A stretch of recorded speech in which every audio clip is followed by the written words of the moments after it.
இன்னையில இருந்து அடுத்த 3 கிளாஸஸ், சம்டைம்ஸ் 4 கிளாஸஸ் கூட ஆகலாம். ஏன்னா ரிவைஸ் பண்ணி போகணும். இந்த 3 to 4 கிளாஸஸும் நாம cos law and it's application அதை தான் டிஸ்கஸ் பண்ண போறோம். இந்த லெசன்ல எல்லா டைட்டிலுமே இம்பார்ட்டன்ட் தான், அதுல எந்த மாற்றமும் கிடையாது. ஆனா இதுக்கு நாம ஒரு ஸ்பெஷல் இம்பார்ட்டன்ஸ் கொடுத்துதான் படிக்கணும். Cos law and it's applications. நான் எப்படி யோசிக்கிறேன்னா, அப்ளிகேஷன்ஸ்ல 2 வெரைட்டிஸ் இருக்கிற மாதிரி ஃபீல் பண்றேன் நான் பர்சனலா. ஒரு சில அப்ளிகேஷன்ஸ் வந்து கஸ்டமர் ஃப்ரெண்ட்லி, யூசர் ஃப்ரெண்ட்லி. போனு, மொபைலு இதெல்லாம் யூசர் ஃப்ரெண்ட்லி. சாரி, போனு, ஃபேனு இதெல்லாம் யூசர் ஃப்ரெண்ட்லி அப்ளிகேஷன். ஏன்னா நாம இத பத்தி டெக்னிக்கலா எந்த நாலேஜும் கெயின் பண்ணலைனாலும், ஒரு ஃபேன் சுத்தல இல்ல ஒரு மொபைல் வேலை செய்யலைன்னா அது சுத்தல வேலை செய்யல நம்ம கண்டுபிடிச்சோம். அப்ப அதுக்கு என்ன சொல்யூஷன் இருக்குங்கிற ஓரளவுக்கான ஐடியாஸ் எல்லாம் நம்மளுக்கு என்ன ஆகுது, கிடைக்குது. ஒரு ஃபேன் ஸ்லோவா சுத்துதுன்னா என்ன பண்றோம், ஒரு கண்டென்சர் மாத்தலாம் அப்படின்ட்டு ஒரு பிளான் பண்றோம். இல்லைன்னா அதுதான் பிரச்சனையா இருக்குன்னு ஒரு முடிவுக்கு வரும். இப்ப இந்த மாதிரியான அப்ளிகேஷன்ஸ் தான் நான் என்ன சொல்றேன் அப்படின்னா யூசர் ஃப்ரெண்ட்லின்னு சொல்றேன். Light, electrical applications user friendly. But Gauss லாவோட அப்ளிகேஷன் அப்படி கிடையாது. காஸ் லாவோட அப்ளிகேஷன் எப்படி இருக்குன்னா, லாவை அந்த இடத்துல அப்ளை பண்ற மாதிரி இருக்கும். அதன் மூலியமா சில ரிசல்ட் வரும். அந்த ரிசல்ட்டை நம்ம கேரி பண்ணி வேற சில இடத்துல அகைன் அப்ளை பண்ற மாதிரி வரும். அந்த இடத்துல வேணா நம்மளுக்கு என்ன ஆகும், வித்தியாசமா ஏதாவது ஐடியாஸ் கிடைக்கும். அது வேணா நடக்கலாம், அது லேட்டரா தான் நடக்கும். அப்ப இது ஒரு லாங் ப்ராசஸ். காஸ் லா படிக்கணும், ப்ராப்ளம்ஸ் பார்க்கணும், அப்ளிகேஷன்ஸ் படிக்கணும், ப்ராப்ளம்ஸ் பார்க்கணும், அப்ளிகேஷனோட ரிசல்ட்டை எப்படி டேக் ஓவர் பண்ணிட்டு போறது, நெக்ஸ்ட் ஸ்டேஜ்ல அதை எங்கெங்க எப்படி யூஸ் பண்றது அப்படிங்கறதையும் நம்ம என்ன பண்ணணும், நெக்ஸ்ட் ஸ்டேஜ்ல போய் பார்க்கணும். அப்ப ரொம்ப இம்பார்ட்டன்ட். ஒரு சில காரணத்துக்காண்டிதான் இந்த டைட்டில் வச்சிருக்காங்க. நம்மளுக்கு சிலபஸ்ல அந்த ஒரு சில காரணத்தை ரெஃப்யூஸ் பண்ணிருந்தாங்கன்னா இந்த டைட்டிலே தேவையில்லை, வைக்க மாட்டாங்க. ஒரு மாதிரியான டைட்டில். இப்ப வேற வழி இல்லை, நம்மளுக்கு வச்சுட்டாங்கன்னா நம்ம படிச்சுதான் ஆகணும்.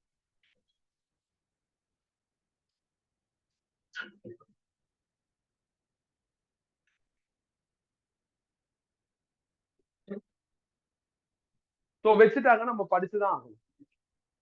அப்ப காஸ் லானா என்ன, அங்க இருந்து நம்ம ஸ்டார்ட் பண்ணோம். காஸ் லானா ஜஸ்ட் ஒரு ஃபார்முலா.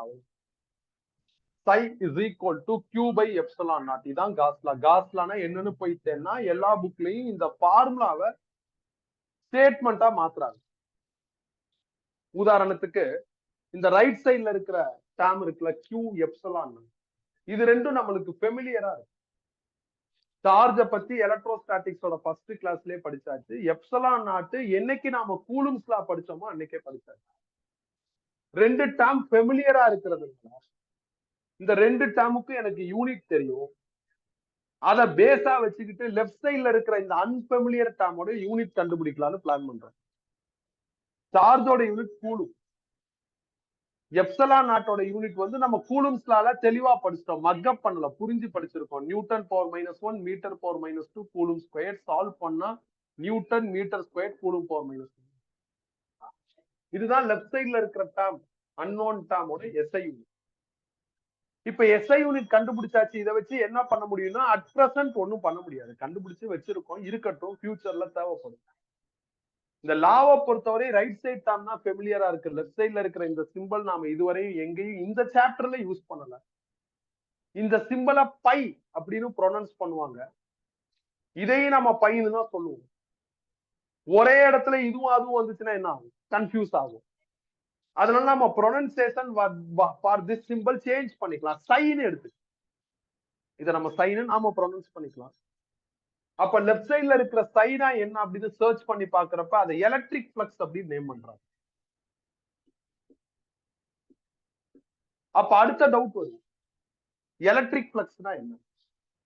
அதை சர்ச் பண்றப்ப அதுக்கு ஒரு டெஃபனிஷன் ஆஃபர் பண்றாங்க. என்ன டெஃபனிஷன்னா, எலக்ட்ரிக் லைன்ஸ் ஆஃப் ஃபோர்ஸ்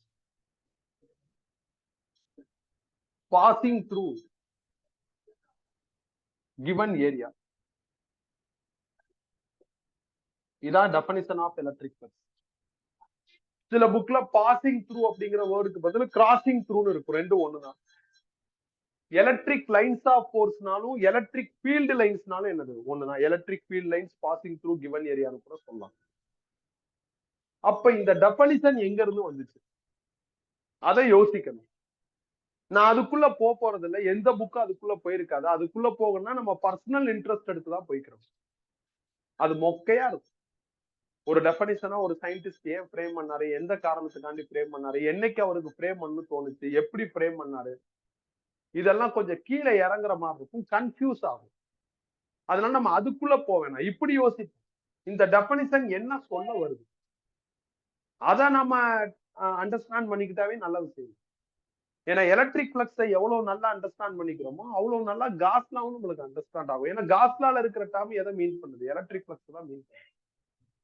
அப்ப எலக்ட்ரிக் ஃப்ளக்ஸோட டெஃபனிஷனை புரிஞ்சுக்கணும்.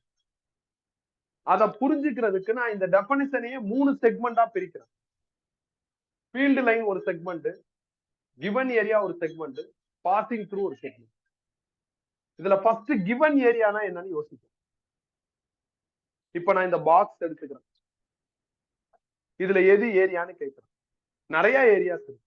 இது ஏரியா, ஃப்ரண்ட்ல ஏரியா, இது ஏரியான்னு 6 ஏரியா இருக்கு. 6 டிஃபரெண்ட் ஏரியாஸ் இருக்கு. இதுல எந்த ஏரியாவை நீ யூஸ் பண்றியோ அதுதான் கிவன் ஏரியா. அப்ப நீ யூஸ் பண்ற ஏரியாவை எனக்கு ஏதாவது ஒரு மோட்ல கன்வே பண்ணணும். இப்ப உதாரணத்துக்கு நீங்க இந்த ஏரியா யூஸ் பண்றீங்கன்னா நீங்க இந்த ஏரியா தான் யூஸ் பண்றீங்கிறத ஒரு பெர்பெண்டிகுலர் லைன் போட்டு எனக்கு இண்டிகேட் பண்ணும். அந்த பெர்பெண்டிகுலர் லைன் தான் ஏரியாவோட டைரக்ஷன்.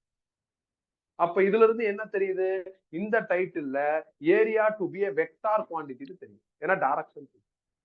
ஏன்னா ஏரியா சில டைட்டில்ல ஸ்கேலார் மாதிரியும் பிஹேவ் பண்ணும். அதனால கவனமா இருக்கணும் ஏரியா விஷயம். நான் இந்த ஏரியாவை யூஸ் பண்றேன்னா இங்க இருந்து ஒரு பெர்பெண்டிகுலர் லைன் போட்டு நான் இந்த ஏரியாவை தான் யூஸ் பண்றேன்னு சொல்லணும். இப்ப இந்த ஏரியா யூஸ் பண்றீங்கன்னா இங்க இருந்து ஒரு பெர்பெண்டிகுலர் லைன். இதான் லாஜிக். இப்ப நான் என்ன பண்ண போறேன் அப்படின்னா, இந்த மாதிரி இந்த டெஃபனிஷனை புரிஞ்சுக்கிறதுக்கு கிவன் ஏரியாவை சூஸ் பண்ற மாதிரி 3 டயக்ராம் போறோம். ஏன் 3 டயக்ராம்? எல்லா புக்கும் ஒரே டயக்ராம்ல வேலையை முடிப்பாங்க. நான் மட்டும் 3 டயக்ராம் போட போறேன். என்ன காரணம்னா, ஒரு டயக்ராம்ல நான் சின்சியரா டெஃபனிஷனை ஃபாலோ பண்ண போறேன். இன்னொரு டயக்ராம்ல சின்சியரா டெஃபனிஷனை டிஸ்ஓபே பண்ண போறேன். ஒபே பண்ற டிஸ்ஓபே பண்ற 2 ப்ராசஸ ஒழுங்கா புரிஞ்சுக்கிட்டோம்னா ஆட்டோமேட்டிக்கா டெஃபனிஷன் என்ன சொல்ல வருது அப்படிங்கிறது நம்மளுக்கு ரிஜிஸ்டர் ஆயிரும். அப்ப ரியாலிட்டி ஃபார்முலா இல்ல எக்ஸாக்ட் ஃபார்முலா இதெல்லாம் நம்ம ஈஸியா டெவலப் பண்ணுவோம். இல்லைன்னா ஒரு மாதிரி அன்ஈஸியா இருக்கு. அப்ப நான் என்ன பண்றேன், இந்த மாதிரி ஒரு ஸ்ட்ரக்சர் எடுத்துக்கிறேன். இந்த அட்டையை எடுத்துக்கிறேன். அதை நான் இப்படி வச்சுக்கிறேன். ஃபர்ஸ்ட் டயக்ராம்ல இந்த ஏரியாவை சூஸ் பண்றேங்கிறத இங்க இருந்து ஒரு பெர்பெண்டிகுலர் லைன் போட்டு இண்டிகேட் பண்றேன். தேர்ட் டயக்ராம்ல நான் அட்டையை திருப்பி வச்சுக்கிறேன். அப்பயும் நான் இந்த ஏரியா தான் சூஸ் பண்றேன். அப்ப இங்க இருந்து நான் ஒரு பெர்பெண்டிகுலர் லைன் போடணும். ஃபர்ஸ்ட் டயக்ராம்ல இப்படி வச்சிருந்தேன்னா செகண்ட் டயக்ராம்ல ஒரு மாதிரி சாய்வா வச்சிருக்கோம். அப்ப நீங்க 3 டயக்ராம் என்ன பண்ணணும், வரையணும். 3லயுமே நான் இந்த ஏரியா தான் சூஸ் பண்ண போறேன். ஆனா பொசிஷனை என்ன பண்றேன், டிஃபரெண்டா வச்சு. நான் ஏன்னு ரீசன் சொல்லிட்டேன். அப்பதான் நம்ம இந்த டெஃபனிஷனை கரெக்டா என்ன பண்ண முடியும், புரிஞ்சுக்க முடியும். சோ அப்ப ஃபர்ஸ்ட் டயக்ராம் வரைஞ்சிருங்க. சோ ஃபர்ஸ்ட் டயக்ராம்ல அந்த பேட் ஆர் அந்த ஏரியாவை நான் இப்படி வரைகிறேன். நான் இந்த ஏரியாவை தான் சூஸ் பண்ணிருக்கேங்கிறத ஒரு டாட் வச்சு ஒரு பெர்பெண்டிகுலர் லைன் போட்டு இண்டிகேட் பண்றேன். It is to be direction of area. ஏரியாவை எஸ் இல்லைன்னா ஏ ஏதாவது ஒரு சிம்பிள்ல டினோட் பண்ணலாம். சர்ஃபேஸ் ஏரியாங்கிறதுனால நான் எஸ் போடுறேன். சில புக்ல ஏரியா ஏனே போட்டிருப்பாங்க, உன்னோட சாய்ஸ் தான். நான் இந்த என்டையர் ஏரோவா டைரக்ஷனாவும் இவனை ஏரியாவாவும் எழுதி காமிச்சிருக்கேன். சில புக் இங்க ஏரியான்னு போட்டிருப்பாங்க, டைரக்ஷன் பக்கத்துல என் கேப் எஸ் கேப்னு ஏதாவது ஒரு சிம்பிள் போட்டிருப்பாங்க. அப்படியும் பண்ணலாம். எப்படி பண்ணாலும் நம்ம புரிஞ்சுக்கிறதா இங்க முக்கியம். எப்படி வேணாலும் எழுதிக்கலாம். தேர்ட் டயக்ராம்ல நான் என்ன பண்றேன்னா அதே ஏரியாவை வேற ஒரு பொசிஷன்ல வச்சு சூஸ் பண்றேன். அப்ப இங்க இருந்து நான் என்ன பண்ணா ஒரு பெர்பெண்டிகுலர் லைன் போட்டணும். இது ஏரியாவோட டைரக்ஷன். ஏரியாவை நான் செகண்ட் டயக்ராம்ல என்ன பண்றேன் அப்படின்னா ஒரு மாதிரி இன்க்ளைண்டா சூஸ் பண்றேன். இன்க்ளைண்டா ஏரியாவை ஹோல்டு பண்ணிருக்கோம், மாதிரி சாய்வா வைக்கிறேன். இப்ப மிட் பாயிண்ட் ஐடென்டிஃபை பண்ணி பெர்பெண்டிகுலர் லைன் போடணும். நீங்க பாருங்களா, நான் லைன் போட்டதுக்கு அப்புறம் நீங்க செக் பண்ணி பாருங்களா, 90 டிகிரி. அப்ப நம்ம ஏனோ தானே என்ன பண்ணக்கூடாது, லைன் போடக்கூடாது, பர்ஃபெக்டா லைன் போடணும். That will create 90 degree to that area. அந்த அப்பியரன்ஸுக்கு பெர்பெண்டிகுலரா இருக்கிற மாதிரி போடணும். அதை நார்மல்னு சொல்லுவாங்க. நார்மல்னாலும் பெர்பெண்டிகுலர்னாலும் ஒண்ணு. சோ அப்ப கிவன் ஏரியாவை நான் ஐடென்டிஃபை பண்ணிட்டேன் in all 3 diagrams. இப்ப நான் எலக்ட்ரிக் லைன்ஸ் ஆஃப் ஃபோர்ஸ்ங்கிற ஃபீல்டு லைனை ப்ரொடியூஸ் பண்ணேன். நம்ம சிலபஸ்ல நம்ம ஆல்மோஸ்ட் யூனிஃபார்ம் எலக்ட்ரிக் ஃபீல்டுக்குள்ள தான் டிராவல் பண்றோம். ஃபாரடே தெளிவா யூனிஃபார்ம் எலக்ட்ரிக் ஃபீல்டை எப்படி டிரா பண்றதுன்னு சொல்லியிருக்காரு. நம்மளும் இந்த மைக்ரோவேவ் கான்செப்ட் படிக்கிறப்ப எப்படி டிரா பண்றதுன்னு பார்த்திருக்கோம். எப்படிப்பா டிரா பண்ணணும், சேம் சைஸ்ல லைன் போடணும், ஒரு லைனுக்கும் இன்னொரு லைனுக்கும் நடுவுல இருக்கிற ஸ்பேசிங்கும் ஈவனா இருக்கணும். அப்ப நான் அந்த மாதிரி போடுறேன். இது ஃபர்ஸ்ட் லைனு, இது செகண்ட் லைனு, இதுக்கு நடுவுல இருக்கிற ஸ்பேசிங் அப்படியே தேர்ட் லைன்லயே மெயின்டைன் பண்ணுங்க. இதுதான் யூனிஃபார்ம் எலக்ட்ரிக் ஃபீல்ட். மார்க் பண்ணுங்க. இப்ப பாருங்க, இந்த எலக்ட்ரிக் ஃபீல்டு லைன்ஸ் இருக்குல்ல, நான் சொன்ன ஏரியா வழியா பாஸ் பண்ண மாதிரி இருக்கா பாருங்க. இப்ப ஏரியா டைரக்ஷன் இப்படி சூஸ் பண்ணிருக்கேன், ஃபீல்டு லைன்ஸ் இப்படி வருது. இப்படி வந்த ஃபீல்டு லைன் இந்த ஏரியா வழியா பாஸ் ஆகி இல்ல கிராஸ் ஆகி போற மாதிரி இருக்கா. அப்ப இந்த டயக்ராம் டெஃபனிஷனை ஃபாலோ பண்ண மாதிரி. எலக்ட்ரிக் லைன்ஸ் ஆஃப் ஃபோர்ஸ்ங்கிற ஃபீல்டு லைன் நான் சொன்ன ஏரியா வழியா பாஸ். அப்படின்னா என்ன அர்த்தம், it will follow, it will obey electric flux definition, then it have electric flux. If it have electric flux, then we need to calculate that electric flux. If we need to calculate that electric flux, then we need formula. Definition படி electric flux ஓட formula என்னன்னா, just electric field ஏரியாவையும் product பண்ணா முடிஞ்சிருச்சு. இந்த diagram டெஃபினிஷனை obey பண்ணுது. So electric ஃப்ளக்ஸை calculate பண்றதுக்கான formula எழுதிட்டேன். இந்த ஃபார்முலா எப்படி எழுதுனா, இது என்ன லாஜிக்ல எழுதுனங்கிறத கடைசியா சொல்றேன். இப்ப எப்படி எழுதிருக்கோம்ல, ரெண்டையும் ப்ராடக்ட் பண்ணா வந்துருன்னு சொல்றோம்ல, அது எப்படி நம்புறது, அதை கடைசியா யோசிப்போம். இப்ப தேர்ட் டயக்ராமுக்கு போவோம். இதுலயும் யூனிஃபார்ம் எலக்ட்ரிக் ஃபீல்டு தான் எடுக்கணும். நான் இந்த மாதிரி எலக்ட்ரிக் ஃபீல்ட் மார்க் பண்றேன். இதுல பாத்தீங்கன்னா ஏரியா நான் இப்படி சூஸ் பண்ணிருக்கேன், எலக்ட்ரிக் ஃபீல்ட் இப்படி போகுது. நான் சொன்ன இந்த ஏரியா வழியா எலக்ட்ரிக் ஃபீல்ட் பாஸ் ஆகும். அப்படின்னா இங்க எலக்ட்ரிக் ஃப்ளக்ஸ் கிடையாதுன்னு அர்த்தம். Since it will disobey the definition, so electric flux கிடையாது. கரெக்ட் தானே? நீ ஓப்பனா பார்த்தா உனக்கு ஒரு சந்தேகம் வந்து, அட்டை வழியா எலக்ட்ரிக் ஃபீல்டு போகுதேட்டு. அட்டை வழியா போகுதா இல்லையாங்கிறது இங்க இம்பார்ட்டன்ட் கிடையாது. அந்த அட்டையில எந்த ஏரியா சூஸ் பண்ணிருக்கியோ அந்த ஏரியா வழியா ஃபீல்டு லைன்ஸ் கிராஸ் ஆகுதா கிராஸ் ஆகுதாங்கிறதா இம்பார்ட்டன்ட். ஃபர்ஸ்ட் டைம் நான் இந்த ஏரியா சூஸ் பண்ணேன், லைனும் இது வழியா பாஸ் ஆகி போகுது. So will obey definition. அப்ப எலக்ட்ரிக் ஃப்ளக்ஸ் இருக்கு. தேர்ட் டயக்ராம்ல நான் இந்த ஏரியா சூஸ் பண்ணிருக்கேன், லைன் எங்க அதுல பாஸ் ஆகுது, மேலதானே போகுது. அப்படின்னா டெஃபினிஷன் டிஸ்ஓபே ஆகுது. டிஸ்ஓபேனா ஆன்சர். அடுத்து இந்த டயக்ராம், இதுலயும் யூனிஃபார்ம் ஃபீல்டு லைன்ஸ் மார்க் பண்ணும்.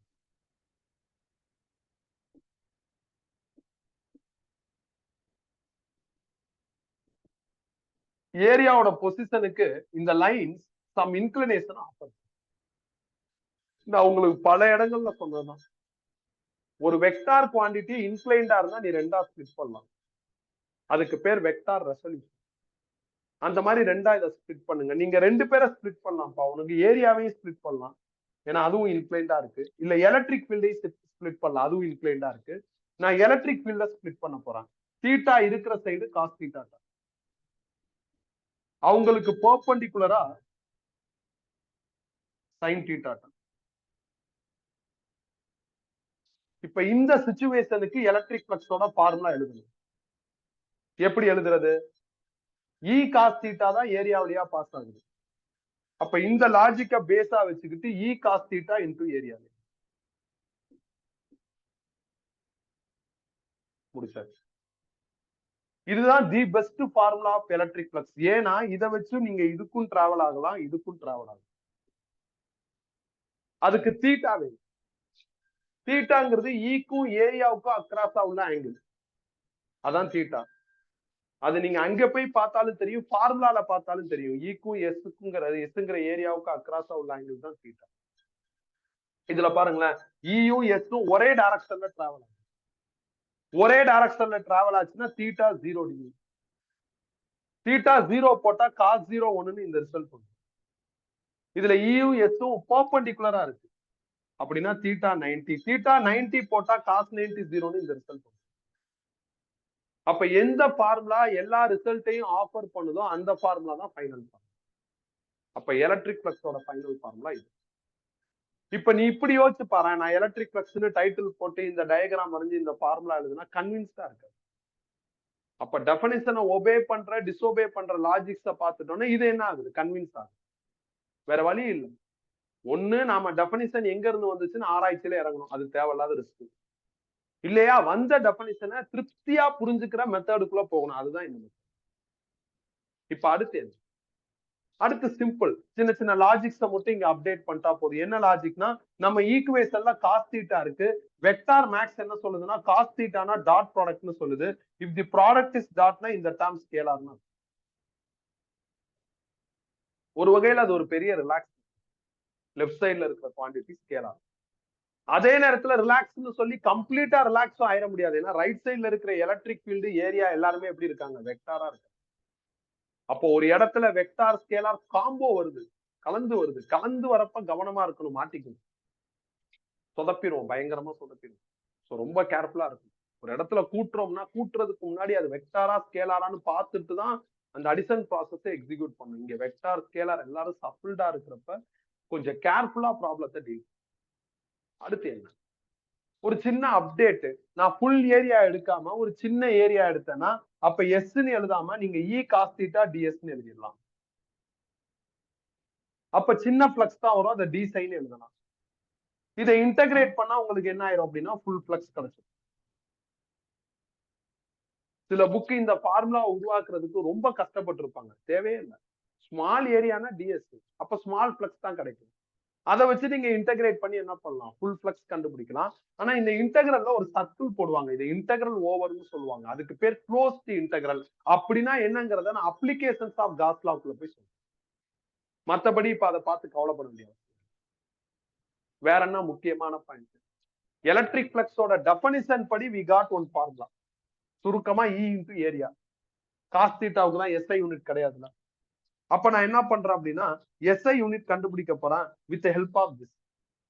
எலக்ட்ரிக் ஃபீல்டோட டெஃபினிஷன் ஃபார்முலா படி யூனிட் நியூட்டன் பெர் கூலும், ஏரியாவுக்கு மீட்டர் ஸ்கொயர். சால்வ் பண்ணா newton metre square coulomb power -1 எனக்கு ஆன்சர் வரும். இந்த ஆன்சர் தான் காஸ் லா ஃபார்முலாலே. இப்ப இப்படி யோசிப்போம். நீ எலக்ட்ரிக் ஃப்ளக்ஸோட டெஃபினிஷன் இதுதான் அக்செப்ட் பண்ணிட்டேன்னா இங்க என்ன யூனிட் வருதோ அதே யூனிட் தானே இங்க வருது. அப்ப காஸ் லால டிஸ்கிரைப் பண்ணிருக்கிற டேர்மும் எலக்ட்ரிக் ஃப்ளக்ஸ் நீ அக்செப்ட் பண்ணிட்டு தான் ஆகணும். இல்லைன்னா இப்படி யோசிப்போம்.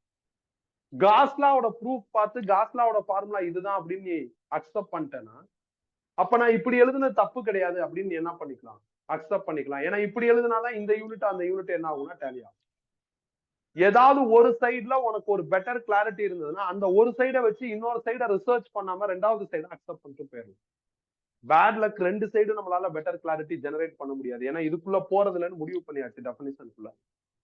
ரெண்டாவது காஸ் லாவோட ப்ரூஃப் ட்ரிபிள் டபுள் இன்டெக்ரல் உள்ள ஒரு ப்ரூஃப்ல டைவர்ஜென்ட் தியரம் ஸ்டோக்ஸ் தியரம் உள்ள ஒரு காஸ் பயங்கரமான சயின்டிஸ்ட், மேக்ஸ் நல்லா தெரிஞ்ச சயின்டிஸ்ட். அவர் சொல்ற மேக்ஸ் எல்லாம் ஓ ஏஜ்ல ஒன்னால அதை ஈஸியா என்ன பண்ண முடியாதுன்னு எடுத்துக்க முடியாது. அதனாலதான் எந்த புக்கும் காஸ்லா எப்படி வந்துச்சுங்கிறத எக்ஸ்பிளைன் பண்ணியிருக்காரு. ஸ்டேட் போர்ட் புக்ல ஒரு எக்ஸ்பிளனேஷன் இருக்கும், கூலும்ஸ்ல வச்சு பண்ணிருப்பாங்க, எலக்ட்ரிக் ஃபீல்ட் வச்சு பண்ணிருப்பாங்க. அது ஏத்துக்க முடியாது. அது தப்பான எக்ஸ்பிளனேஷன், உண்மையான எக்ஸ்பிளனேஷன் கிடையாது. ஆனா ஏதோ பண்ணணுங்கிறதுனால பண்ணிருப்பாங்க. ஒரு சிபிஎஸ்இ புக்ல அந்த அளவுக்கு அந்த கிளாரிட்டி எல்லாம் இருக்காது. மேபி காஸ்லாவை வெரிஃபை பண்றதுக்கு வேணா அந்த எக்ஸ்பிளனேஷன் எடுத்துக்கலாமே தவிர ரியலா காஸ்லாவோட ப்ரூஃப் அப்படி இருக்காது. டோட்டலா டிஃபரெண்டா இருக்கும். இந்த மேக்ஸ் தப்பா இருக்கிறதுனாலதான் book will refuse Gauss law proof. Book will start from Gauss law. அப்ப இது எழுதி இதை ஒரு ஸ்டேட்மெண்டா மாத்துவாங்க. அது நீ புக்ல எப்பயாவது ஃப்ரீயா இருக்கிறப்போ படிச்சு பார்த்துக்காது, மேட்டரே கிடையாது. இப்படிதான் காஸ்லா ப்ராக்ரஸ் ஆகும். அப்ப நான் சொல்றது என்ன, ரெண்டுல ஏதாவது ஒண்ணு தெரிஞ்சுன்னா இன்னொன்னு தெரிஞ்சதான் நம்ம ஏத்துக்கலாம். பேலன்ஸ் ஆகுது எஸ்ஐ வைஸ். இல்ல ரெண்டுமே தெரியலனாலும் நம்மளுக்கு ஒண்ணும் ஒரு பெரிய பிரச்சனை இல்லை. நம்மளுக்கு சிலபஸ் பவுண்டரி என்னவோ அதுக்குள்ள நம்ம டிராவல் பண்ணா போதும். நம்ம உட்கார்ந்து எல்லாத்தையும் இன்வெஸ்டிகேட் பண்றேன்னு ரொம்ப குழப்பிக்கவும் முடியாது. ப்ராப்ளம் நிறைய படிச்சு இன்வெஸ்டிகேட் பண்ணலாம், அது இஷ்யூவே கிடையாது. ஆனா வந்து தியரியில போய் தேவையில்லாததை இன்வெஸ்டிகேட் பண்றதுக்கு உனக்கு இது ரைட் ஏஜ் கிடையாது, எனக்கும் டைம் கிடையாது. உனக்கு நடத்தலாம்னாலும் நான் நடத்தி உனக்கு எந்த பெனிஃபிட்டும் கிடையாது, நடத்துறதுக்கு டைமும் கிடையாது. ஏன்னா ஏகப்பட்டது நம்ம பார்க்கணும். கிளியரா? அதே நேரத்துல நான் ஒரு விஷயத்த எலக்ட்ரிக் ஃபீல்ட் பத்தி பேசுறப்ப இருந்து சொல்லிக்கிட்டே இருக்கேன். என்ன விஷயம்னா எலக்ட்ரிக் ஃபீல்டுக்கு மட்டும் 2 எஸ்ஐ யூனிட். அப்ப எலக்ட்ரிக் ஃபீல்ட் இன்வால்வ் ஆகுற எல்லாருக்குமே என்ன இருக்கும்? 2 எஸ்ஐ யூனிட் இருக்கும். அப்ப இது ஃபர்ஸ்ட் யூனிட். அப்ப செகண்ட் யூனிட் என்ன வரும்? எலக்ட்ரிக் ஃபீல்டோட செகண்ட் யூனிட் வந்து வோல்ட் பெர் மீட்டர். ஏரியாவுக்கு மீட்டர் ஸ்கொயர். சால்வ் பண்ணா என்ன ஆயிரும்னா வோல்ட் மீட்டர். இது செகண்ட் யூனிட். இப்ப நாம என்ன பண்ண போறோம்? நீ நல்லா யோசிச்சு பாரேன். காஸ் லாவை நம்ம புரிஞ்சுக்கிட்டோமானா கிடையாது. ஃபார்முலாவை டிஸ்ப்ளே பண்ணு. டெஃபனிஷன் ஆராய்ச்சி பண்ணோமானா கிடையாது. வந்த டெஃபனிஷனுக்கு டயகிராம போட்டு ஃபார்முலாவை மேக்கப் பண்ணு. முதல்ல இந்த 2 ஃபார்முலா வச்சு 18 ப்ராப்ளம் நம்ம சால்வ் பண்ணி முடிக்கணும். அதுக்கப்புறம் தான் அப்ளிகேஷனுக்குள்ள போறோம். ஃபர்ஸ்ட் அப்ளிகேஷன் முடிச்சதுக்கு அப்புறம் அநேகமா அடுத்த கிளாஸ்ல முடிச்சிருவோம். ஃபர்ஸ்ட் அப்ளிகேஷன் முடிச்சதுக்கு அப்புறம் ஒரு திருப்தி வரும். ஓ இதுதான் காஸ்லா, இதுக்கு தான் இதை கொண்டு வந்திருக்காங்க, இதனால இவ்வளவு பெனிஃபிட் இருக்கு அப்படின்னு என்ன ஆயிடும்? ஒரு கிளாரிட்டி கிடைக்கும். இதுதான் பிளான். கிளியர் தானே? இதுல ஏதாவது டவுட் இருந்தா கேட்கலாம். நீங்க எனக்கு என்ன பண்ணா இந்த நோட்ஸ் கொடுங்க. நான் சொல்லிடுறேன், அதுக்கப்புறம் நீ எடுத்துக்கலாம். காஸ்லா அண்ட் இட்ஸ் அப்ளிகேஷன் அப்படிங்கிற இந்த நோட்ஸ் எடுத்துக்கங்க. இதுல மேல காஸ்லா ஃபார்முலா டெஃபினிஷன் எல்லாம் எழுதிட்டு கீழே ஒரு 3 டயகிராம் போட்டிருப்பேன். இந்த டயகிராம் வேணாம், அதுக்கு பதில் நீ இந்த 3 டயகிராம் போட்டு இப்படி எழுதி.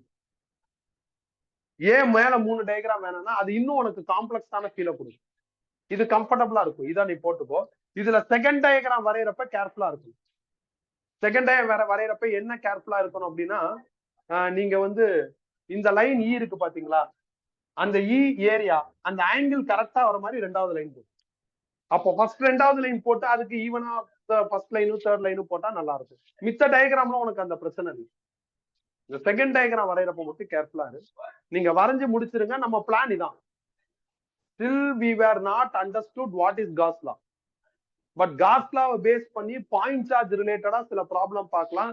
எலக்ட்ரிக் பிளக்ஸோட டெஃபினிஷனை பேஸ் பண்ணி ப்ராப்ளம் பார்க்கலாம். நம்ம இந்த வாரம் ப்ராப்ளம் முடிச்சாலும் அடுத்த வாரம் திருப்பி இது எல்லாத்தையும் படிச்சுட்டு தான் அடுத்த ஸ்டெப்புக்குள்ள போகும். ஓகே தானே?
இந்த செகண்ட் டயகிராம்ல நீங்க இந்த லைன் போடுறப்ப இங்க 90 டிகிரி மெயின்டைன் ஆகணும். அப்பதான் அது கரெக்டா வரும்.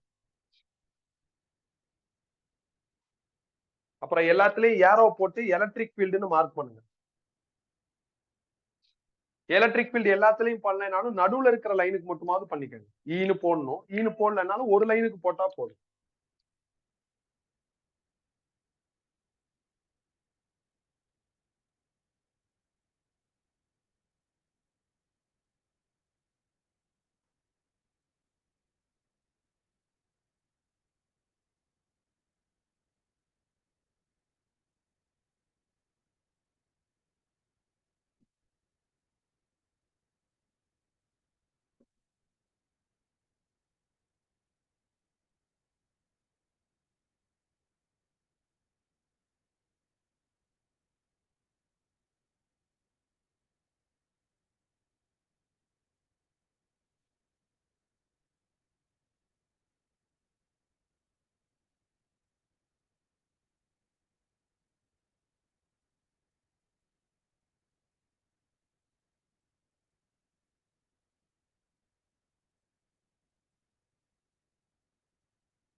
கம்ப்ளீட்டடா எல்லாரும் வரைஞ்சிட்டீங்களா? அகைன் திருப்பி சமரி பண்ணிடுறேன். நாம இந்த ஃபார்முலாவை பேஸ் பண்ணியும் இந்த ஃபார்முலாவை பேஸ் பண்ணியும் ப்ராப்ளம்ஸ் பார்க்க போறோம். ஒரு சில ப்ராப்ளத்துல 2 ஃபார்முலாவே யூஸ் ஃபர்ஸ்ட் இதை வச்சு எல்லாத்தையும் முடிச்சிருவோம். இதுலயும் ட்விஸ்டட் ப்ராப்ளம்லாம் இருக்கு. இந்த ஃபார்முலாவை பேஸ் பண்ணி ப்ராப்ளம் டீல் பண்றதுக்கு நாம காஸ்லாவோட அப்ளிகேஷன்ஸ் எல்லாம் படிச்சிருக்கணும்னு அவசியம் இல்லை. ஒண்ணு. ரெண்டாவது, காஸ்லாவே புரியணும்னு அவசியம் இல்லை. நம்ம இப்ப என்ன புரிஞ்சுக்கிட்டோம்? காஸ்லால ஒண்ணுமே கிடையாது. ஒரு ஃபார்முலா எழுதி இதான் காஸ்லான்னு சொல்லியிருக்கோம். கிவன் டேட்டா எப்படி இருக்குன்னு பார்த்துட்டு யாரை பிக் பண்ணலாம்னு யோசிச்சுட்டு டீல் பண்ணுவோம். இந்த டீலிங்ஸ்லாம் நம்மளுக்கு ஐடியாஸ் கிடைக்க ஆரம்பிக்கும். கொஞ்சம் கொஞ்சமா கிடைக்கும். இதே நோட்ஸ்ல ஃபர்ஸ்ட் ப்ராப்ளம் இருக்கு.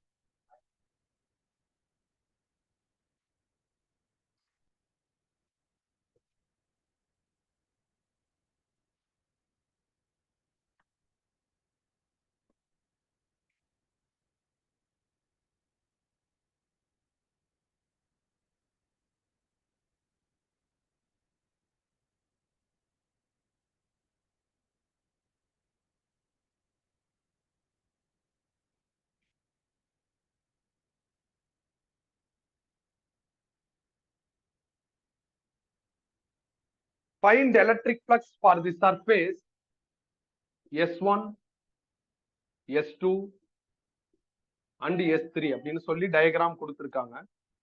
இதுல +2q இருக்கு, இதுல -2q இருக்கு, இதுல +5q இருக்கு.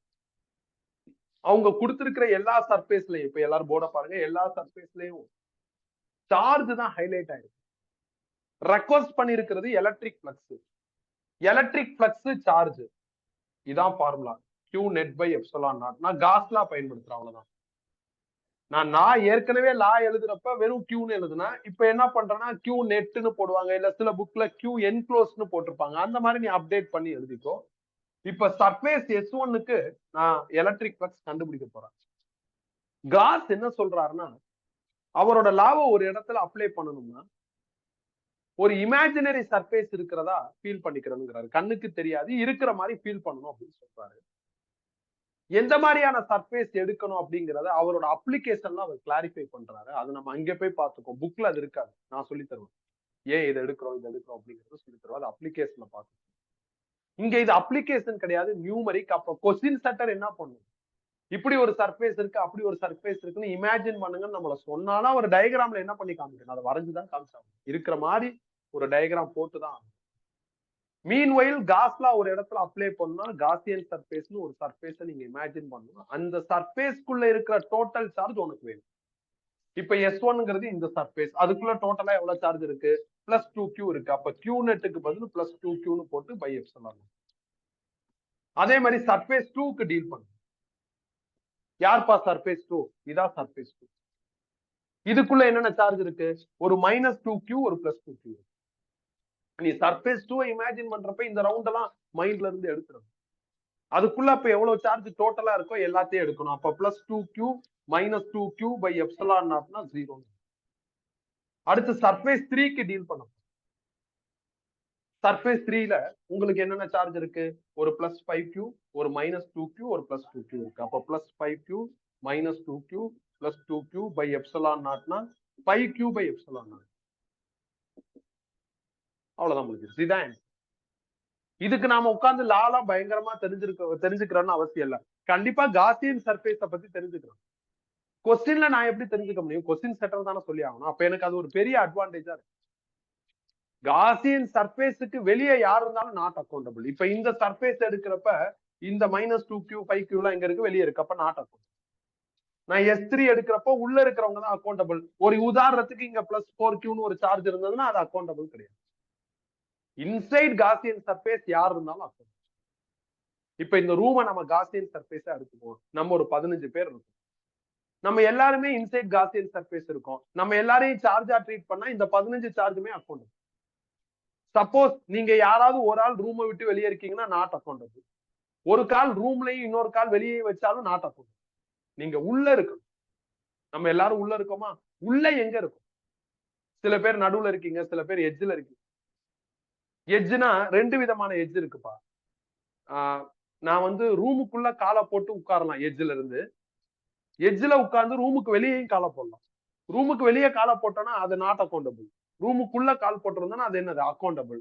சோ அப்ப அப்படி யோசிச்சு பாருங்க. ரூமுக்குள்ள இருக்கணும், எங்க வேணாலும் நல்லா இருக்கும். ரூமுக்குள்ள இருந்தாவே ஆப்வியஸ்லி காசோட சினாரியோ படி சென்டர்ல இருக்கணும் தான் இருக்கும்.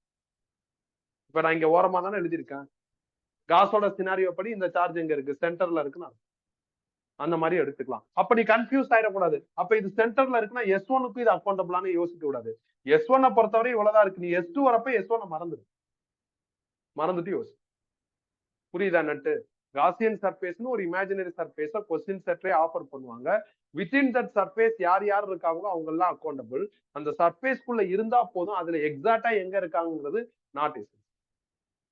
சர்ஃபேஸ்க்கு வெளியே எத்தனை பேர் இருந்தாலும் அவங்க என்ன கிடையாது, அக்கௌண்டபிள் கிடையாது. Second problem.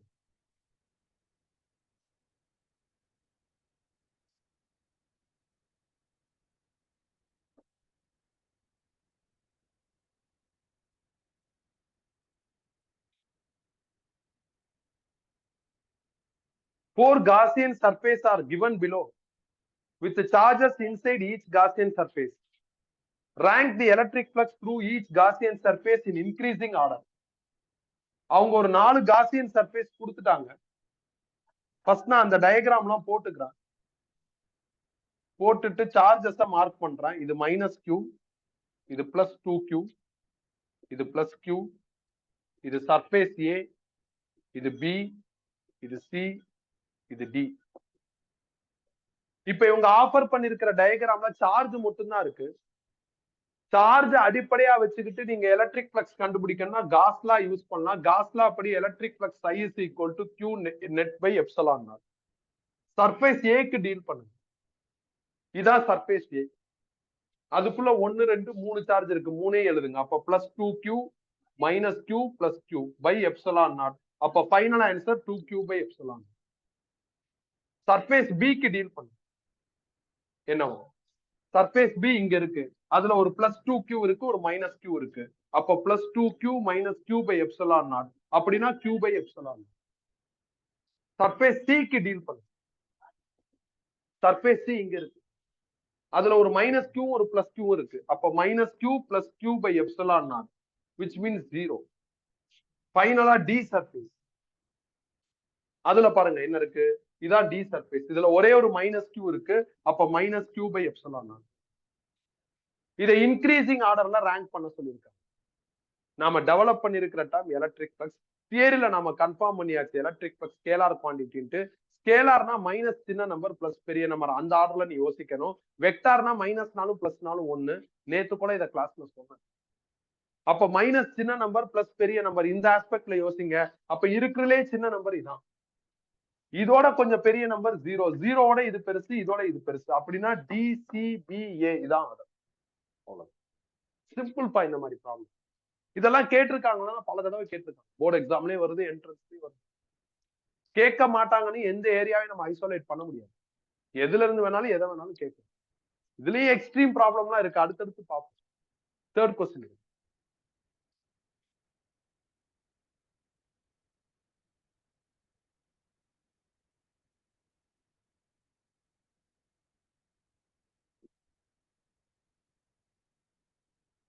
The total electric flux for the following closed surface which is kept inside water ன்னு சொல்லியிருக்காங்க.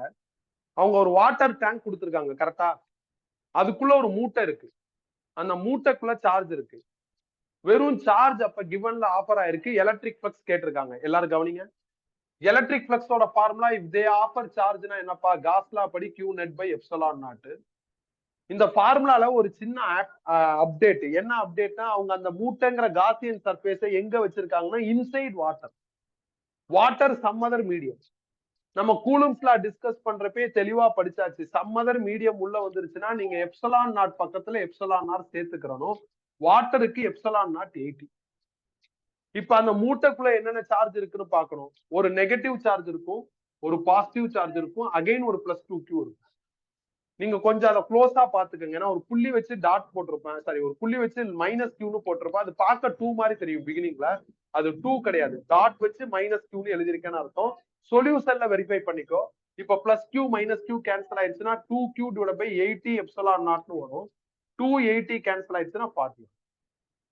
அப்ப எப்பயாவது மீடியம் இருக்குன்னு சொல்லிட்டாங்கன்னா நம்ம பயங்கரமா அலட்டிக்க வேண்டிய அவசியம் இல்லை. கூலும்ஸ்னாலேயே மீடியம் இருந்தா என்ன பண்ணணுங்கிற ஒரு கீ பாயிண்ட டெவலப் பண்ணிட்டோம். எப்சலான் நாட்டுங்கிற டேம் இருந்ததுன்னா அதுக்கு பக்கத்துல என்ன பண்ணிடணும், எப்சலான் ஆர் போடணும். இந்த எப்சலான் ஆர் ஃபார் வாட்டர் 80, இதை ரிலேட்டிவ் பெர்மிட்டிவிட்டின்னு சொல்லுவோம். இதுக்கு இன்னொரு பேர் இருக்கு, டைஎலக்ட்ரிக் கான்ஸ்டன்ட். நேம் பத்தி எல்லாம் கெப்பாசிட்டன்ஸ்ங்கிற டைட்டில்ல நம்ம டீடைல்டா யோசிக்கணும். இந்த 3 ப்ராப்ளமுமே சிம்பிள் ஃபார்ம். இதுல ஒண்ணும் பெருசா அலட்டிக்கிற மாதிரிலாம் இல்ல. ஒரு விஷயம் நம்மளுக்கு கன்ஃபார்ம் ஆகுது, நீங்க காஸ்லா அப்ளை பண்ணா என்ன வேணும், காசியன் சர்ஃபேஸ்க்குள்ள இருக்கிற சார்ஜுக்கு மட்டும் தான் அப்ளை பண்ண முடியுங்கிறது தெரியுது. இது அடிப்படையா வச்சு கியூப்ல சில ட்விஸ்டட் ப்ராப்ளம்லாம் வருது. அந்த ட்விஸ்டட் ப்ராப்ளத்துக்கு என்னென்ன ஃபார்முலாஸ் தேவையோ அது எல்லாத்தையும் நம்ம தியரியா ஃபர்ஸ்ட் என்ன பண்ணுவோம், ஸ்டடி பண்ணி ஃபார்முலாவை ரெடி பண்ணிக்குவோம். ரெடி பண்ணிட்டு அப்புறம் சல்லுன்னு கியூப்ல இருக்கிற எல்லா ப்ராப்ளத்தையும் முடிச்சு. நான் இந்த கியூப்ல இருக்கிற எல்லாத்தையும் நோட் 1 நோட் 2ன்னு போட்டு அடுத்து எழுதிருப்பேன் தேர்ட் ப்ராப்ளத்துக்கு அப்புறம். அது இல்லாம செமிஸ்பியரும் ஒண்ணு பண்ணிருப்பேன், அது கடைசியா பார்ப்போம். இப்ப கியூப முடிச்சிருவோம். நோட்ஸ்ல அந்த பேஜ் எடுத்துக்கங்க, ஆனா நோட்ஸ பாக்காதீங்க, கவனமா போர்ட பாருங்க. ஒரு கியூப் எடுத்துக்கிறேன்.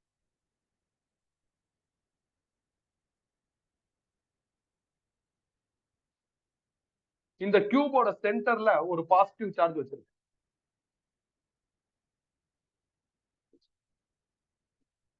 இப்ப நான் எலக்ட்ரிக் ஃப்ளக்ஸ் கண்டுபிடிக்கணும். சார்ஜை யூஸ் பண்ணி எலக்ட்ரிக் ஃப்ளக்ஸ் கண்டுபிடிக்கணும்னா நான் காஸ்லாக்குள்ளதான் போகணும். காஸ்லா படி எலக்ட்ரிக் ஃப்ளக்ஸோட formula Q net by epsilon naught. Now I need to calculate electric flux for Q. அப்ப எப்சலான் நாட் கான்ஸ்டன்ட் அப்படியே வச்சுக்கலாம். இந்த கியூப் தான் காசியன் சர்ஃபேஸ். இதுக்குள்ள இருக்கிற சார்ஜ் எல்லாம் என்னது நம்மளுக்கு அப்போ அக்கௌண்டபிள். இதுக்குள்ள என்னப்பா சார்ஜ் இருக்கு, ஒரே ஒரு கியூ தான் இருக்கு. இப்ப இதே நாங்க 5 கியூ போட்டிருந்தா 5 கியூன்னு போட்டு, இந்த சார்ஜ் கியூபுக்குள்ள கொஞ்சம் தள்ளி கிள்ளி இருக்கு. அப்படி தள்ளி இருந்தாலும் அது எங்க இருக்கிறதா இருக்கும், சென்டர்ல இருக்கிறதா இருக்கும். அந்த மாதிரிதான் நீ எடுத்து. நான் இந்த ரிசல்ட்டை வச்சுக்கிட்டு ஒரு சப்ளிமெண்டரி ரிசல்ட்டை டெவலப் பண்றேன். என்ன சப்ளிமெண்டரி ரிசல்ட் அப்படின்னா, electric flux for any one face of cube கண்டுபிடிக்கப்படும். அதை எப்படி கண்டுபிடிக்கிறது, கியூப்ல 6 ஃபேஸ் இருக்கு. 6 ஃபேஸுக்கும் சேர்த்து மொத்தமா எலக்ட்ரிக் ஃப்ளக்ஸ் இது. அப்போ ஒரு ஃபேஸுக்கு எவ்வளவு வரும், பை 6ன்னு போட்டு. அவ்வளவுதான். நீ சப்ளிமெண்டரி ரிசல்ட்டை காஸ்லால இருந்து எடுக்க முடியாது. காஸ்லா ஒரு சிச்சுவேஷன், இந்த சிச்சுவேஷனுக்கு தான் அப்ளை பண்ண முடியும். ஃப்ரம் தட் ரிசல்ட் அடிஷனல் ரிசல்ட்டை நீ டெவலப். அதே நேரத்துல காஸ்லா ஒரு இடத்துல அப்ளை பண்ணா அந்த இடத்துல சிமிட்ரி நேச்சர் வருதான்னு பார்க்கணும்.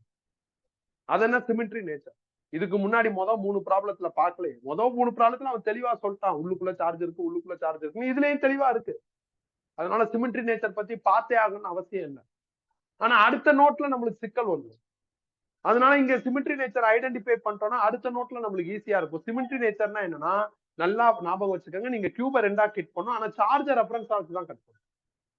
கட் பண்ணா உங்களுக்கு 2 பீஸ் வரும், ரெண்டுமே ஈவனா இருக்கும். அதான் சிமிட்ரி. இப்ப நான் சார்ஜர் ரெஃபரன்ஸா வச்சு இப்படி கட் பண்றேன், அப்ப 2 ஈவன் பீஸ் வரும். இப்படி கட் பண்ணி பாருங்க, அப்பயும் 2 பீஸ் வரும். கையில இருக்கிற 2 பீஸ் எப்பயுமே ஈக்குவலா இருக்கும். இப்படி கட் பண்ணுங்க. அப்ப நீங்க சார்ஜர் ரெஃபரன்ஸா வச்சுக்கிட்டு இந்த கியூபை எப்படி கட் பண்ணாலும் you get 2 pieces of even size, then it is symmetry. கியூப்ல ஒரு விஷயத்தை முடிச்சு. இப்ப 2வது விஷயம், அகைன் நான் கியூப் தான் எடுக்கிறேன்.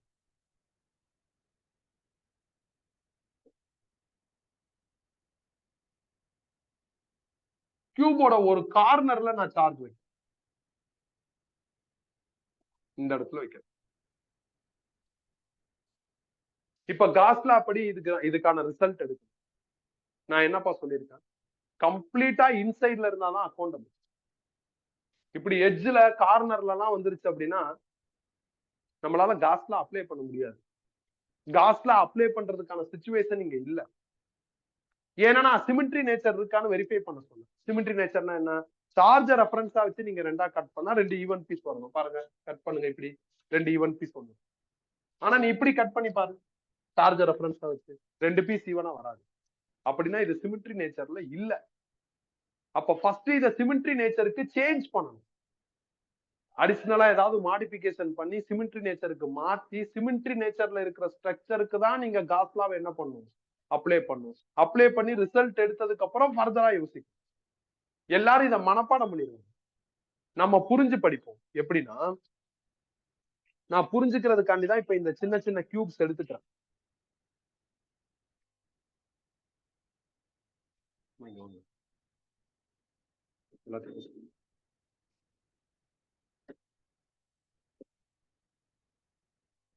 நான் இந்த ஹைட்ல வைக்கிறேன்.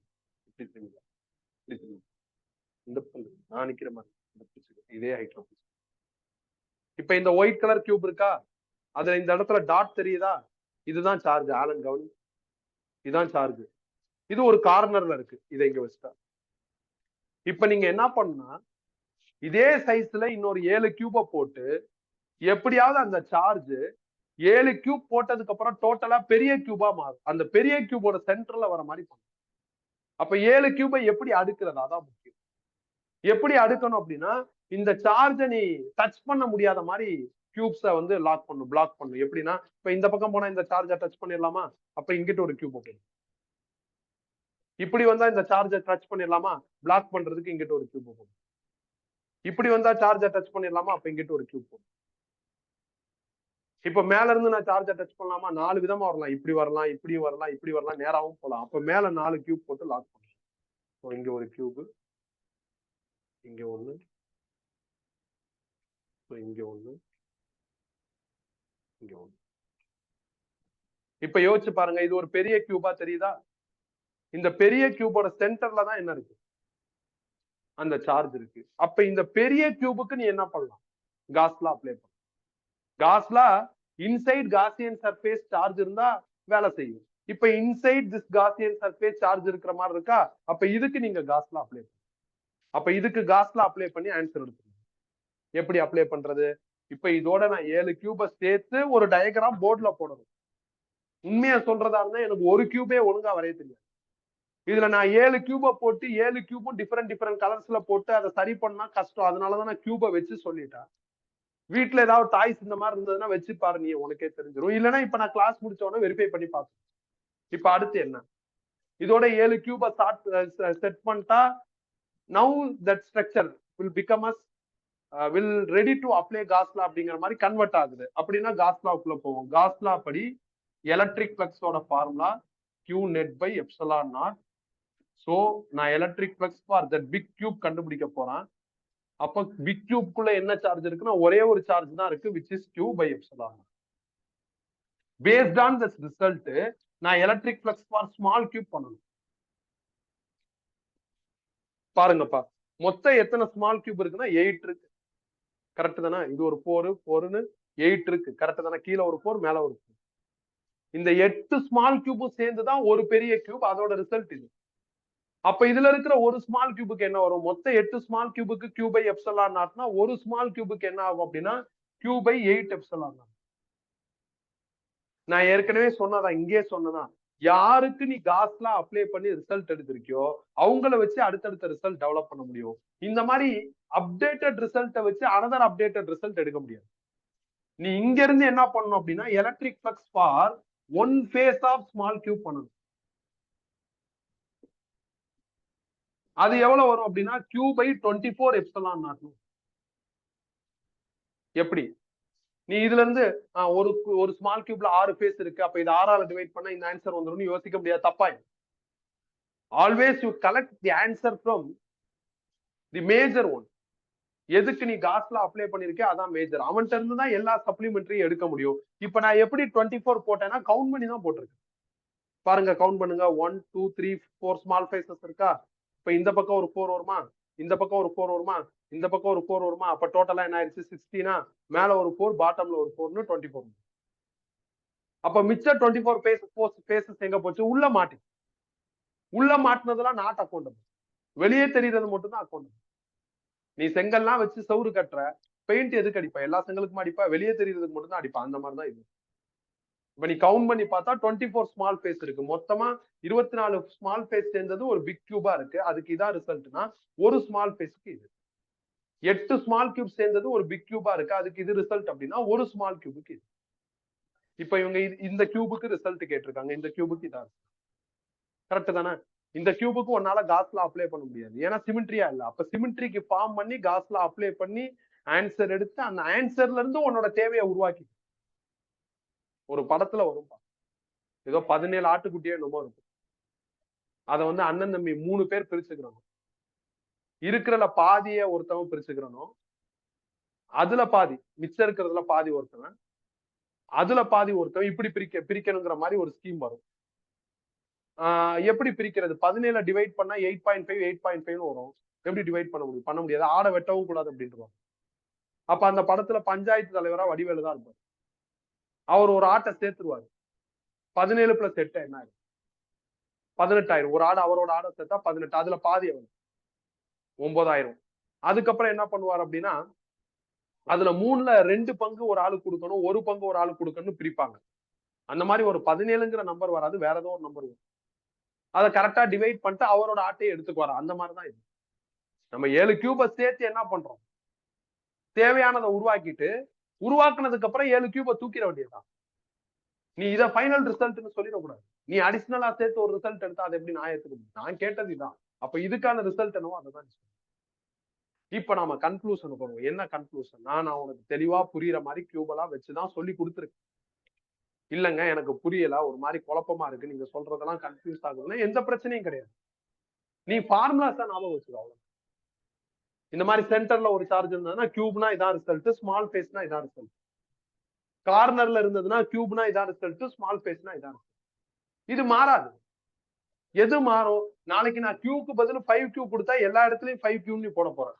அதான் மாறும். பாட்டம்ல இருக்கிறது என்ன ஆக போறது? சேஞ்ச் ஆக போறது. அதனால உனக்கு நான் தெளிவா நடத்தியிருக்கேன்.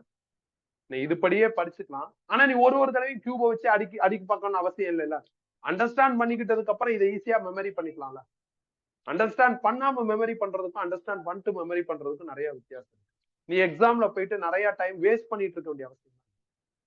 ஒரு ஸ்மால் கியூப் அதோட கார்னர்ல இருக்கு. அப்ப எலக்ட்ரிக் பிளக்ஸ் என்னன்னு கேட்டாங்கன்னா, நீ 7 கியூப் நான் சேர்த்தேன் பண்ண அப்படின்னு டயக்ராம் போட்டு டைம் வேஸ்ட் பண்ண வேண்டிய அவசியம் இல்லை. இது எழுதிட்டு போயிட்டே இருக்கு. அதுல ஒரு ஃபேஸ்ன்னு சொன்னாங்கன்னா இது எழுதிட்டு போயிட்டே இருக்கும். அவ்வளவுதான் சொல்லுவோம். இதெல்லாம் நான் நடத்தாம வெறும் ஃபார்முலாவா எழுதி போட்டு இதை மனப்பாடம் பண்ணிக்கங்கன்னு சொல்லிட்டா எப்படி இருக்கும்? கிளாஸ் முடிஞ்சவொடனே இது எப்படின்னு டவுட் தான் வந்து கேட்பேன். அப்ப நான் என்ன பதில் சொல்லுவேன்? திருப்பி இதெல்லாம் நடத்தானே ஆகணும். அதுக்கு நான் நடத்திட்டே போயிடலாம். நடத்திட்டு சில விஷயங்களை ஹோல்டுல வச்சுக்கலாம், ஞாபகம் வச்சுக்கலாம். அது பெஸ்ட். இப்ப இவங்களை பேஸ் பண்ணி என்னென்ன ப்ராப்ளம்ஸ் இருக்கோ அதெல்லாம் முடிச்சுட்டு ஸ்பியருக்குள்ள. இப்ப எடுங்க 4th problem.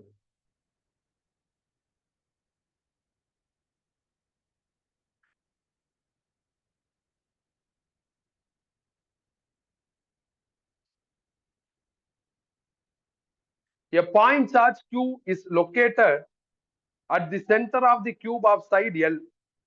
Find electric flux emerging from the cube. கவனிங்க. ஒரு பாயிண்ட் சார்ஜ் Q எங்க இருக்குன்னா ஒரு கியூபோட சென்டர்ல இருக்கு. எலக்ட்ரிக் ஃப்ளக்ஸ் ஃப்ரம் கியூப் கேட்டிருக்காங்க. என்னப்பா ஆன்சர்? Q by epsilon. அவ்வளவுதான். டிக் பண்ணிருங்க. 5th question. A dipole is placed in a cube which is Gaussian surface. Find electric flux from the cube. இப்ப எல்லாரும் இங்க பாருங்க. ஒரு டைபோல கியூப்ல வச்சிருக்காங்க. கியூப் தான் காசியன் சர்ஃபேஸ். இப்ப எலக்ட்ரிக் ஃப்ளக்ஸ் கேட்டிருக்காங்க. டைபோல்னா என்னப்பா? ஒரு பாசிட்டிவ் சார்ஜ் இருக்கும், அதுக்கு ஈக்குவலா ஒரு நெகட்டிவ் சார்ஜ் இருக்கும். காஸ்ல அப்படி நீங்க எலக்ட்ரிக் ஃப்ளக்ஸ் கண்டுபிடிக்கணும். Formula Q net by epsilon. Net charge என்னப்பா வரும்? ஒரு பிளஸ் Q ஒரு மைனஸ் Q அப்படின்னா ஆன்சர் 0. ஒரு டைபோல் கிடையாது. 1000 கோடி டைபோல் இருந்தாலும் எலக்ட்ரிக் ஃப்ளக்ஸ் 0 தான். ஏன்? எல்லா டைபோல்லயும் ஒரு பிளஸ் சார்ஜ் மைனஸ் சார்ஜ் வந்து கேன்சல் ஆயிரும். அப்ப நெட் சார்ஜ் என்ன ஆயிரும்னா 0. அப்ப எலக்ட்ரிக் ஃப்ளக்ஸ் 0 ஆயிரும். இந்த பாயிண்ட் என்ன சொல்ல வருதுன்னா, காஸ்லா டைபோலுக்கு வேலை செய்யாது அப்படின்னு சொல்றாங்க. காஸ்லா டைபோலுக்கு வேலை செய்யலைங்கிறது காஸ்லாவோட லாகிங். எப்படி? மேக்னெட்லயும் இதே காஸ்லா வரும். மேக்னெட் உனக்கு மோனோபோலாவே கிடைக்காது. நார்த் சவுத்னு டைபோலாவே கிடைக்காதுனால மேக்னடிசம்ல காஸ்லா இன்எஃபெக்டிவ்.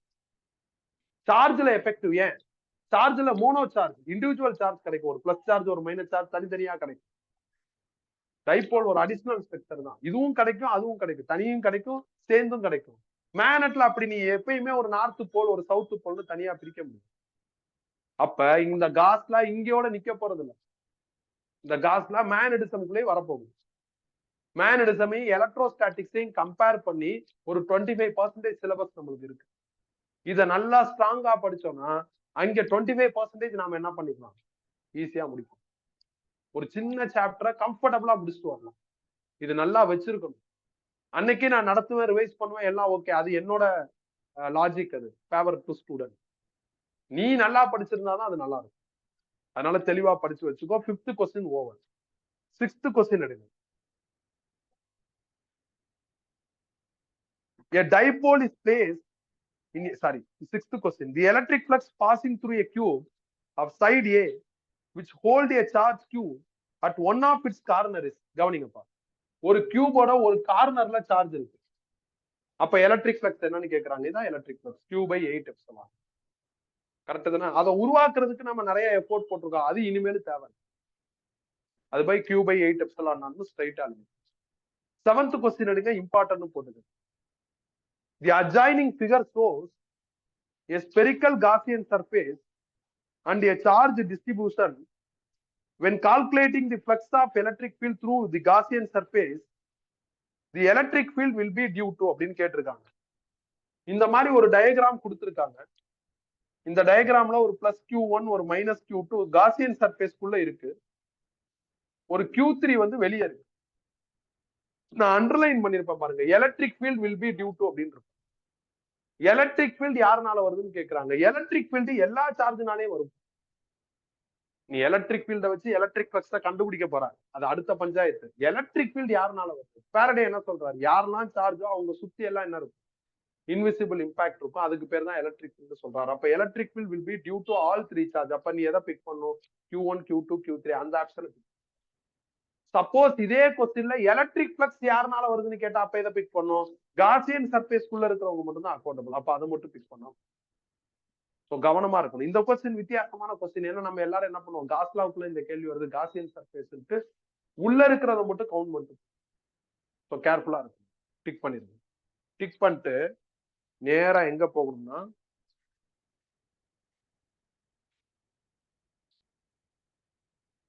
கொஸ்டின் நம்பர் 15 போகும். Question number 15.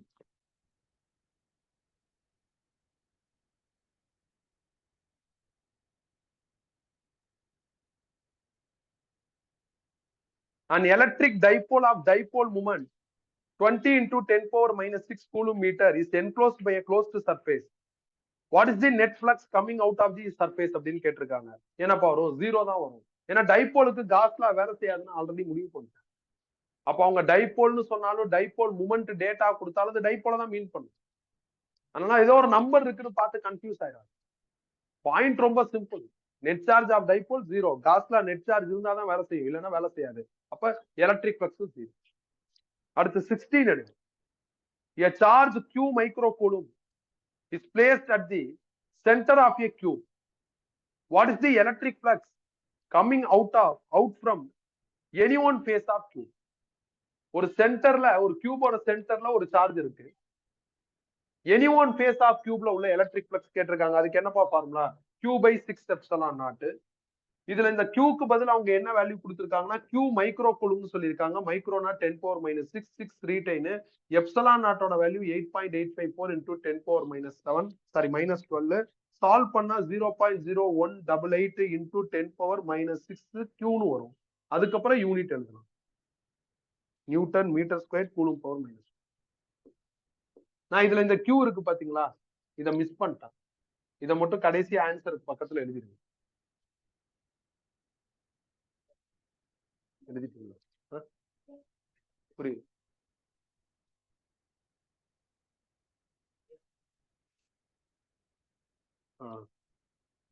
இந்த Q மிஸ் பண்ணிட்டா அதை மட்டும் எழுதிருங்க.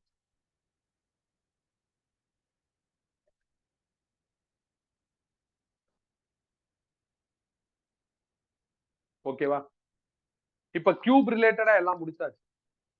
இதே மாதிரி ஸ்பியர் ரிலேட்டடா பார்த்தலாம். இப்ப நான் தெளிவா முடிச்சுட்டு தான் ஃபார்முலாவை மெமரி பண்ணிக்க சொல்றேன். நான் எப்பயும் மெமரிக்கு சஜஸ்ட் பண்ண மாட்டேன். ஆனா நீ ஒரு டைம் உட்கார்ந்து இதுக்கு ஃபார்முலா ரெடி பண்ணிட்டு இருக்கிறது வேஸ்ட் ஆஃப் டைம் தான். இது மாறிக்கிட்டே இருக்குன்னா நம்ம ஸ்பாட்ல போய் ரெடி பண்ணலாம். இது மாறாதுல. மாறாதுங்கிறப்ப ஏன் நம்ம திருப்பி ரெடி பண்ணி வேஸ்ட் பண்ணுவோம்? ஸோ திருப்பி அந்த நோட்னு இருக்குல்ல, தேர்ட் ப்ராப்ளத்துக்கு அப்புறம் நோட்னு இருக்கும், அந்த இடத்துக்கு வந்துருங்க. கியூப் ஃபுல்லா முடிச்சாச்சு. இப்ப செமி ஸ்பியர் பார்க்க போறோம்.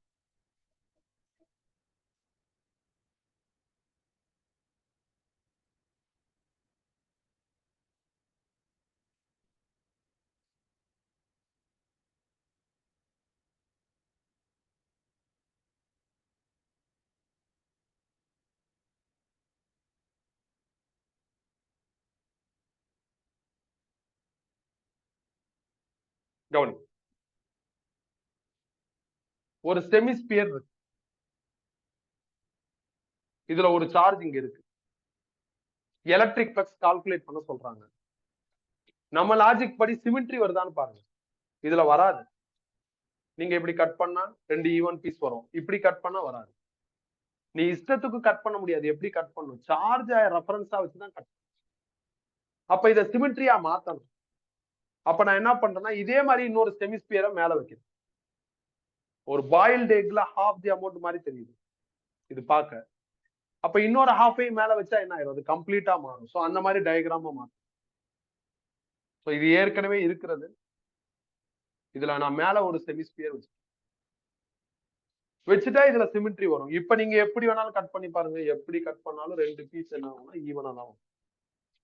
இப்ப இவனுக்கு நீ காஸ்லா அப்ளை பண்ணும். காஸ்லா அப்படி அப்ப ஃபுல் ஸ்பியருக்கு என்ன ஆன்சர் வரும்? காஸ்லா அப்படி யாருக்கு காஸ்லா அப்ளை பண்றீங்களோ அவங்க அந்த சர்ஃபேஸ்க்குள்ள இருக்கிற நெட் சார்ஜ் வேணும். நெட் சார்ஜ் என்னது? Q by epsilon. ஃபுல் ஸ்பியருக்கு இது ரிசல்ட்னா செமி ஸ்பியருக்கு என்ன வரும்? இத 2 ஆல டிவைட் பண்ணிடுங்க. அவ்வளவுதான் முடிஞ்சு. இதான் உங்க டார்கெட். இதுக்கு நீ ஸ்ட்ரைட்டா எடுக்க முடியாது. நீ யாருக்கு காஸ்லா அப்ளை பண்ண முடியுமோ அந்த ஸ்ட்ரக்சரை டெவலப் பண்ணி அவனுக்கு அப்ளை பண்ணி ஆன்சரை எடுத்துட்டு அதுக்கப்புறம் உன்னோட தேவையை உருவாக்கி. இதான் லாஜிக்.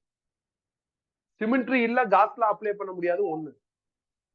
சப்போஸ் இத உள்ள வச்சிட்டாங்கன்னா என்ன பண்றதுன்னு டவுட். உள்ள வச்சாலும் காஸ்லா அப்ளை பண்ண முடியாது. மேல ஓப்பனா தானே தெரியுது. காஸ்லா அப்படி அந்த காசியன் சர்ஃபேஸ்ங்கிற சர்ஃபேஸ் க்ளோஸ்டு சர்ஃபேஸா இருக்கும். நம்ம இந்த இன்டகிரேஷன்ல ஒரு ரவுண்ட் ஒன்னு போட்டோம் பாத்தீங்களா, க்ளோஸ்டு. காஸ்லாவோட கண்டிஷன் அது என்ன? அது ஏன் அப்படி அவர் சொல்றாரு? அதெல்லாம் நம்ம ஒண்ணா தான் கண்டுபிடிக்கணும். அது அப்ளிகேஷன்ல கண்டுபிடிக்கலாம். ஃபர்ஸ்ட் அப்ளிகேஷன்லயே கண்டுபிடிச்சிடலாம். செகண்ட் தேர்ட் அப்ப ஈஸியா மாறி. அடுத்த வாரம் நம்மளுக்கு சாட்டர்டே கிளாஸ் வரப்ப அது கிளாஸ் இன்னும் இம்பார்ட்டன்ட். ஏன்னா அப்பதான் நம்ம ஃபர்ஸ்ட் அப்ளிகேஷனுக்குள்ள போய் முழுசா காஸ்லாவை புரிஞ்சுக்கணும். இப்ப நம்ம காஸ்லாவோட ஃபார்முலா என்ன formula? psi is equal to q net by epsilon naught. இத வச்சு ப்ராப்ளம் முடிச்சிட்டோமா? இப்ப அடுத்து எலக்ட்ரிக் ஃப்ளக்ஸோட டெஃபினிஷன் ஃபார்முலா வச்சு ப்ராப்ளம் பார்க்க போறோம். E cos theta into area or E vector dot S vector. எப்ப இதை யூஸ் பண்ணும், எப்ப இதை யூஸ் பண்ணும்? சிம்பிள். கிவன் டேட்டால உனக்கு ஏரியா ஹைலைட் ஆயிருக்கு, எலக்ட்ரிக் ஃபீல்ட் ஹைலைட் ஆயிருக்கு, அஸ் நம்பர்னா இதை யூஸ் பண்ணும். வெக்டார் அப்பியரன்ஸ்ல டேட்டா இருந்தா இது யூஸ் பண்ணும். நம்பர், வெக்டார் அப்பியரன்ஸ் எல்லாருமே இருக்கிற மாதிரி ஒரு 2-3 ப்ராப்ளம் இன்னைக்கு பார்ப்போம். எடுங்க. ப்ராப்ளம் நம்பர் 8 எடுங்க.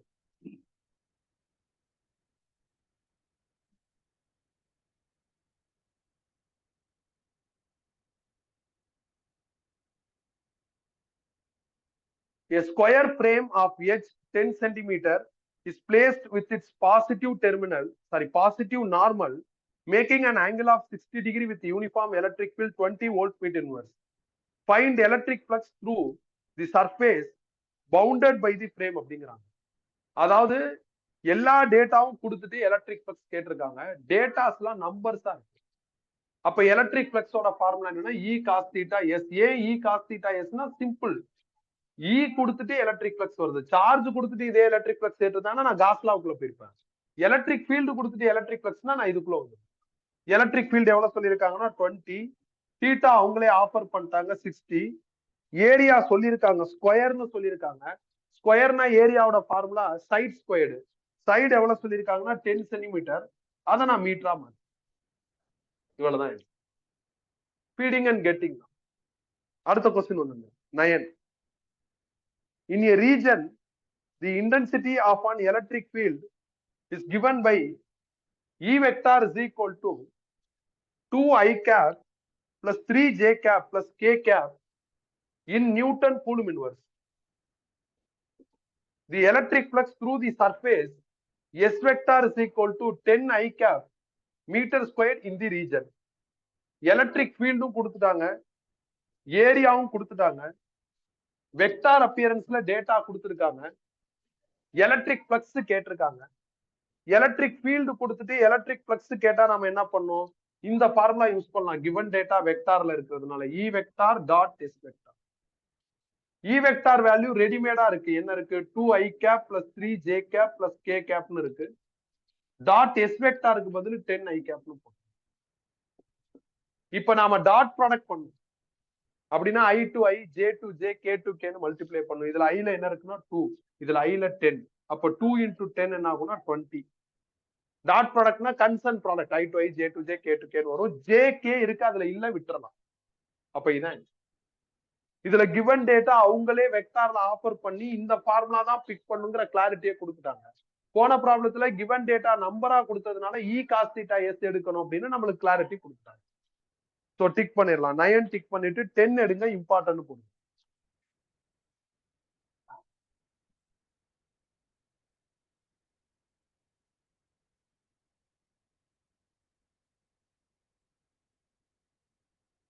Consider an electric field where E vector is equal to E naught I cap. சில நேரத்துல I capனு போடாம X capனு போடுவாங்கப்பா. அது உனக்கு டிஸ்டர்ப்டா இருக்கு, X cap, Y cap, Z cap டிஸ்டர்ப்டா இருந்ததுன்னா நீ IJKன்னு மாத்திக்கோ. அதனால ஒண்ணும் தப்பு கிடையாது. Is a constant. The flux through shaded area as shown in figure due to this field is. அவங்க ஒரு டயக்ராம் கொடுத்திருக்காங்க. இந்த டயக்ராம்ல ஒரு ஏரியாவை ஷேட் பண்ணிருக்காங்க. அந்த ஷேடட் ஏரியாவோட ஃப்ளக்ஸ் கேட்டிருக்காங்க. அந்த ஏரியா எப்படி இருக்குன்னா இப்படி இருக்கு. இது வந்து 0,0,0ன்னு சொல்லியிருக்காங்க. இது 0,A,0. இது A,0,A. இது A,A,0. இது P, இது Q, இது R, இது Sன்னு 4 பாயிண்ட் கொடுத்துட்டாங்க. இந்த ஏரியா தான் அவங்க சொல்ற ஷேடட் ஏரியா. எலக்ட்ரிக் ஃப்ளக்ஸ் கொடுத்துட்டாங்க. இதுல எலக்ட்ரிக் ஃப்ளக்ஸ்ல ஐ கேப், விச் மீன்ஸ் நீ சாரி எலக்ட்ரிக் ஃபீல்டு கொடுத்துட்டாங்க. எலக்ட்ரிக் ஃபீல்டுல ஐ கேப் இருக்கு. அப்ப எலக்ட்ரிக் ஃப்ளக்ஸுக்கு நீங்க யூஸ் பண்ண வேண்டிய ஃபார்முலா என்னன்னா E vector dot area vector. இப்ப நீ ஏரியா கண்டுபிடிக்கணும். ப்ரீவியஸ் ப்ராப்ளத்துல ஏரியா ஆஃபர் பண்ணிட்டாங்க. இதுல ஏரியா இந்த டயக்ராம்ல இருந்து நீங்க கண்டுபிடிக்கணும். அப்ப area S is equal to இந்த ஸ்ட்ரக்சர், இந்த டயக்ராம் பார்க்க எப்படி இருக்கு? ரெக்டாங்கிள் ஷேப்ல இருக்கா? ரெக்டாங்கிளோட ஏரியா ஃபார்முலா என்ன? Length into breadth. லென்த்துக்கு பதில் PQன்னு போடுறேன், பிரெத்துக்கு பதில் PS. இப்ப பாருங்க எவ்வளவு கவனமா இருக்குன்னு பாருங்க. நம்ம சிலபஸ் படி இந்த டாபிக் படி ஏரியா வெக்டாரா? உனக்கு ஆன்சர் வெக்டாரா வரணும்னா நீ கிராஸ் ப்ராடக்ட் பண்ணா உனக்கு PQ PS வேணும். அப்ப அதை ஃபர்ஸ்ட் கண்டுபிடிக்கும். இங்க சில ஸ்டூடெண்ட்டுக்கு டவுட் வரும், நான் ஏரியாவை length into breadth PQ and PS போடணுமா இல்ல RQ அண்ட் RS போடணுமா அப்படிங்கிற டவுட் வரும். நீ PQ அண்ட் PS போடு. நீ மாத்தி இந்த இதை எடுத்துக்கிட்டா என்ன ஆகும்னா ஒரு எக்ஸ்ட்ரா மைனஸ் வரும். அந்த எக்ஸ்ட்ரா மைனஸ் போடக்கூடாதுங்கிறத நீ சரியா புரிஞ்சுக்கிறோம். அது கொஞ்சம் கஷ்டம், எல்லாருக்குமே கஷ்டம். அதனால ஏரியா கால்குலேஷன் வர்றப்ப ஆர்ஜின் இருந்ததுன்னா ஆர்ஜினை ரெஃபரன்ஸா வச்சு லென்த் இன்டு பிரெத், அதான் நல்லது. இப்ப PQ உங்களுக்கு வேணும். எப்படி கண்டுபிடிக்கிறது? செம சிம்பிள். இதுல X காம்பனன்ட் 0, இதுல X காம்பனன்ட் 0. 0 மைனஸ் 0, 0 ஐ கேப். இதுல Y காம்பனன்ட் A, இதுல Y component 0. A minus 0, A J கேப்னு. இதுல Z 0, இதுலயும் 0. அப்ப 0 K கேப்னு வந்து கழிச்சிட்டா. இதே மாதிரி அடுத்து PS வேணும். A minus 0, A I cap. 0 minus 0, 0 K cap. Sorry 0 J cap. Plus A minus 0, A cap. இந்த மாதிரி. இப்ப இதுக்கு நீங்க கிராஸ் ப்ராடக்ட் பண்ண, அதான சொல்லுது. கிராஸ் ப்ராடக்ட்னா மாத்தி மாத்தி பண்ணு. IJ பண்ணா Kல ஆன்சர் வரும், JI பண்ணா மைனஸ் Kன்னு வரும், KI பண்ணா Jன்னு வரும், IK பண்ணா மைனஸ் Jன்னு வரும். இதுல எப்ப மைனஸ் வரும் எப்ப பிளஸ் வருங்கிறத கேர்லெஸ் மிஸ்டேக் இல்லாம கரெக்டா கிராஸ் ப்ராடக்ட புரிஞ்சுக்கிட்டு வேகமா பண்ணணும். கண்டிப்பா கேர்லெஸ் மிஸ்டேக் வரும்.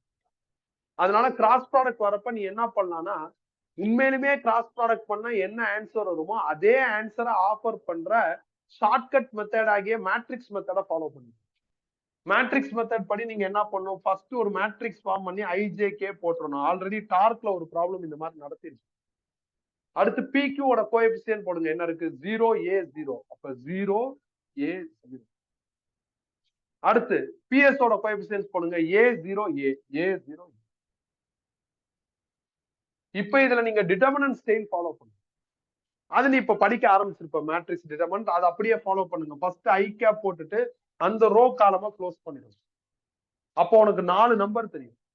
அந்த 4 நம்பரையும் கிராஸா மல்டிப்ளை பண்ணுங்க. அப்ப a இன்டு a என்ன ஆகும்னா a ஸ்கொயர்டு, 0 இன்டு என்ன 0ன்னு வந்துடும். நடுவுல ஒரு மைனஸ். அப்புறம் ஜே கேப் போடுங்க. அந்த ரோ காலமா க்ளோஸ் பண்ணுங்க. அப்ப 0 இன்டு a என்ன ஆயிரும்னா 0 மைனஸ் 0 இன்டு a என்ன ஆயிரும்னா 0. அப்புறம் கே கேப் போடுங்க. அந்த ரோ காலமா க்ளோஸ் பண்ணுங்க. 0 into 0 0 minus a into a என்ன ஆகும்னா a square.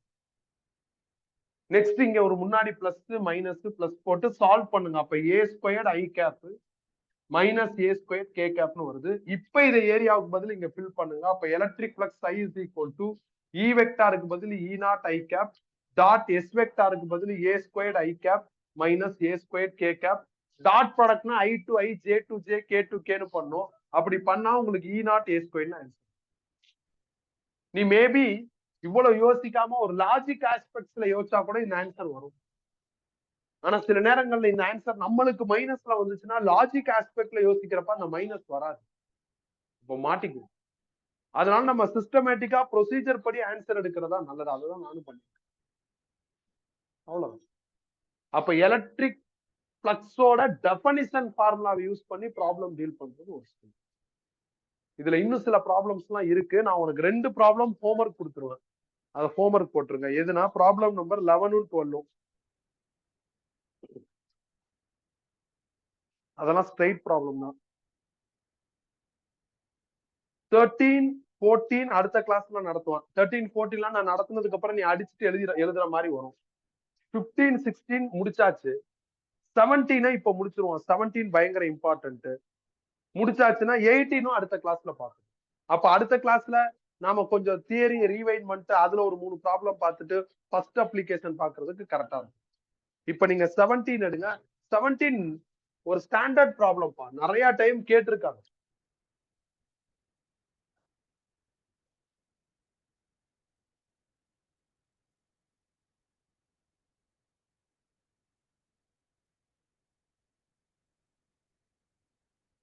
A closed triangular box is kept in an electric field of magnitude E is equal to 2 into 10 power 3 Newton Coulomb inverse as shown in figure. Calculate the electric flux through a vertical rectangular surface, slanted surface, entire surface. இந்த மாதிரி ஒரு triangular box கொடுத்திருக்காங்கப்பா. அது ஒரு closed பாக்ஸ்னு சொல்லிட்டாங்க.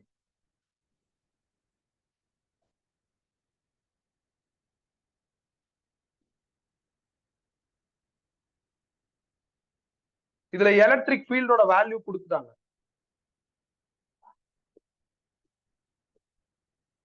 இந்த height கொடுத்திருக்காங்க 5 centimetre. அப்புறம் இந்த ஒய்டு கொடுத்திருக்காங்க 15 சென்டிமீட்டர். அப்புறம் இந்த ஆங்கிள் மட்டும் ஆஃபர் பண்ணிருக்காங்க 60 டிகிரி. எலக்ட்ரிக் ஃப்ளக்ஸ் கண்டுபிடிக்க சொல்லியிருக்காங்க. 3 தடவை கண்டுபிடிக்க சொல்லியிருக்காங்க. ஒரு தடவை வந்து இந்த ரெக்டாங்குலர் பாக்ஸ் மாதிரி இருக்கிற இதுக்கு, இன்னொரு தடவை இந்த ஸ்லாண்டட் சர்ஃபேஸுக்கு, 3ஆவது தடவை டோட்டல். அப்ப ரெண்டையும் ஆட் பண்ணிட்டா டோட்டல் கிடைக்கும். எப்படி பண்றது? இந்த டயக்ராம கொஞ்சம் இமேஜின் பண்ணணும்ப்பா. Triangular closed box.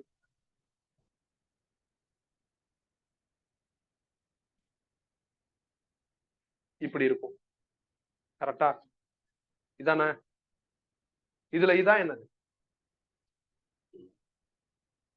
இப்படி இருக்கும். கரெக்டா வச்சிருக்கேன்னா ட்ரையாங்கிள் ஷேப்ல இருக்கா? க்ளோஸ்டு. க்ளோஸ்னா என்னன்னா ஒரு நிமிஷம். இது ஓப்பனா இருக்கு. இங்கிட்ட வாங்க. இந்த அட்டை மட்டும். க்ளோஸ்னா என்ன அர்த்தம் அப்படின்னா இந்த பக்கம்லாம் க்ளோஸ் ஆயிடும். இது சர்ஃபேஸை டச் பண்ணு, இன்னும் நீளமா இருக்கு, இதுவும் க்ளோஸ் ஆயிடும். அதுல ரெக்டாங்கிள் தான் இந்த சைடு. ஸ்லாண்டட்னா இது. இதுல எலக்ட்ரிக் ஃப்ளக்ஸ் கண்டுபிடிக்கணும், இதுலயும் எலக்ட்ரிக் ஃப்ளக்ஸ் கண்டுபிடிக்கணும். ரெண்டையும் ஆட் பண்ணிட்டா டோட்டல். அப்ப ஃபர்ஸ்ட் இந்த ரெக்டாங்கிளுக்கு பண்ணுவோம். கரெக்ட். இங்க பாருங்க, அங்க பார்க்காதீங்க. எலக்ட்ரிக் ஃபீல்டு லைன்ஸ் என்ன ஆகுதுன்னா இப்படி வருது, இப்படி வந்து இப்படி போகுது. கரெக்டா? Area direction. ரெக்டாங்கிள்னா இந்த சைடு வெளி சைடு தான் தெரியும். உள் சைடு எந்த ஏரியாவும் எடுக்க முடியாது, வெளி சைடு தான் எடுக்கணும். அப்ப ஏரியா இப்படி இருக்கு. ஏரியா இந்த டைரக்ஷன், ஃபீல்டு இந்த பக்கமும் போறது தீட்டா 180. அப்ப எலக்ட்ரிக் ஃப்ளக்ஸோட formula E cos theta into area. E கொடுத்திருக்காங்க, எவ்வளவு சொல்லியிருக்காங்க? 2 into எவ்வளவு சொல்லியிருக்காங்க? 2 into 10 power 3ங்கிறாங்க. cos theta எவ்வளவுனா 180 degree. Area வேணும். அவங்க சொல்றது படி பார்த்தா இந்த 15 5 மல்டிப்ளை பண்ணா என்ன கிடைக்கும்? ஏரியா கிடைக்கும். அப்போ 15 சென்டிமீட்டர் அதை மீட்டரா மாத்திட்டேன், இன்டூ 5 சென்டிமீட்டர் அதையும் மீட்டரா மாத்திட்டேன். 2 into 5 என்ன ஆயிரும்? 10 ஆயிருமா? 10 10 power 4 10 power 3 டோட்டலா 10 power 4 ஆயிரும். 10 power 4 10 power minus 4 கேன்சல் ஆயிரும். cos 180 minus 1 அப்ப டோட்டலா answer -15 newton metre square coulomb power minus. நான் இப்ப எந்த சர்ஃபேஸ்க்கு முடிச்சிருக்கேன்னா அந்த ரெக்டாங்குலர் சர்ஃபேஸ். நீங்க இமேஜின் பண்ணிக்கிறது எதுன்னு புரியுதா? இந்த இந்த இதுக்குள்ள ஒரு பாக்ஸ் இருக்கு, ஒரு லைன் இருக்கும், பிளாட் லைன். அது நீ ஏரியா எப்ப கண்டுபிடிக்கிறதா இருந்தாலும் அங்க இருந்து வெளியே தான் கொண்டு போகணும். நீ பாக்ஸுக்குள்ள ஏரியா கொண்டு போக முடியும். ஏரியா டைரக்ஷன்ங்கிறது எப்பயுமே என்னது? வெளிப்பகுதியில தான் வரும். இப்ப இந்த மாதிரி இருக்குன்னு வச்சுக்கோங்க, நீங்க ஏரியானா இங்க இருந்தா லைன் போட முடியும், இங்க இருந்து உள்ள லைன் போட முடியும். அதே மாதிரி இந்த இடத்துல இப்படி இருந்ததா, அப்ப நீ என்ன பண்ணும்? இப்படிதான் ஏரியா டைரக்ஷன் போட முடியுமே தவிர உள்ள போட முடியாது. இதுதான் உங்க 15 சொல்லியிருக்காங்க, இதான் 5 சொல்லியிருக்காங்க. அதை ரெண்டையும் மல்டிப்ளை பண்ணி தான் ஏரியா கண்டுபிடிச்சிருக்கேன். டைரக்ஷன் இப்படிதான் வரும். அதனால தீட்டா 180 ஆப்போசிட் டைரக்ஷன். அதனால ரிசல்ட் என்ன ஆகுதுன்னா மைனஸ் ஆகுது. ரெண்டாவது நான் இந்த ஸ்லாண்டட் சர்ஃபேஸுக்கு பண்ணும். இந்த ஃப்ரண்ட் வியூ மட்டும் வரைஞ்சுக்கலாம். இந்த ஆங்கிள் 60 டிகிரி. எலக்ட்ரிக் ஃபீல்டு இப்படி போகுது. கரெக்டா? ஏரியா டைரக்ஷன் வேணும்.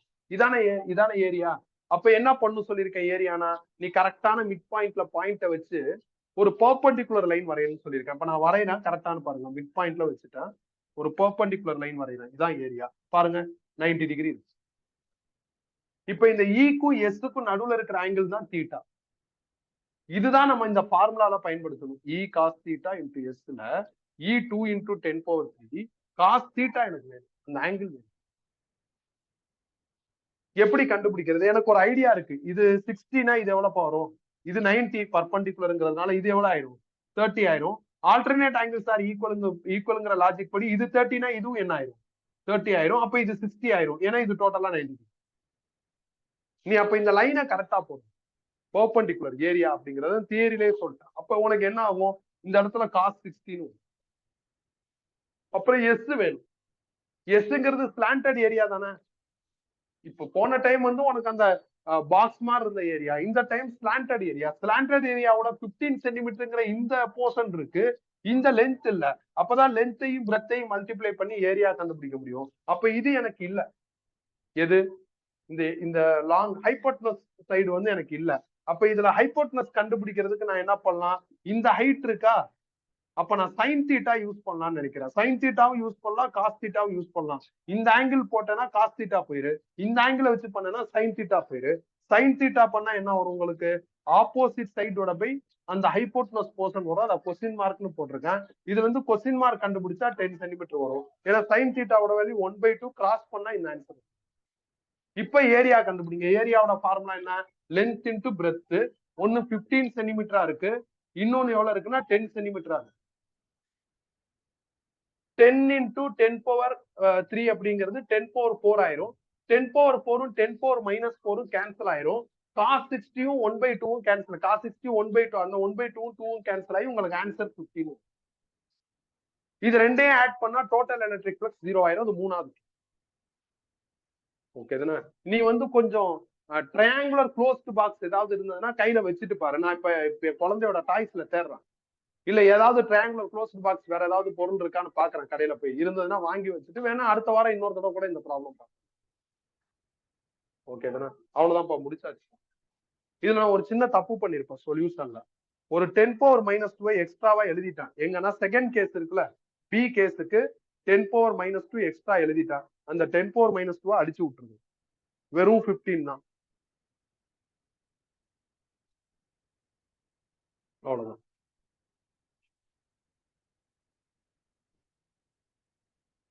கிளியர் தானே? நாம இன்னும் காஸ் லாவை அண்டர்ஸ்டாண்ட் எல்லாம் பண்ணிக்கல.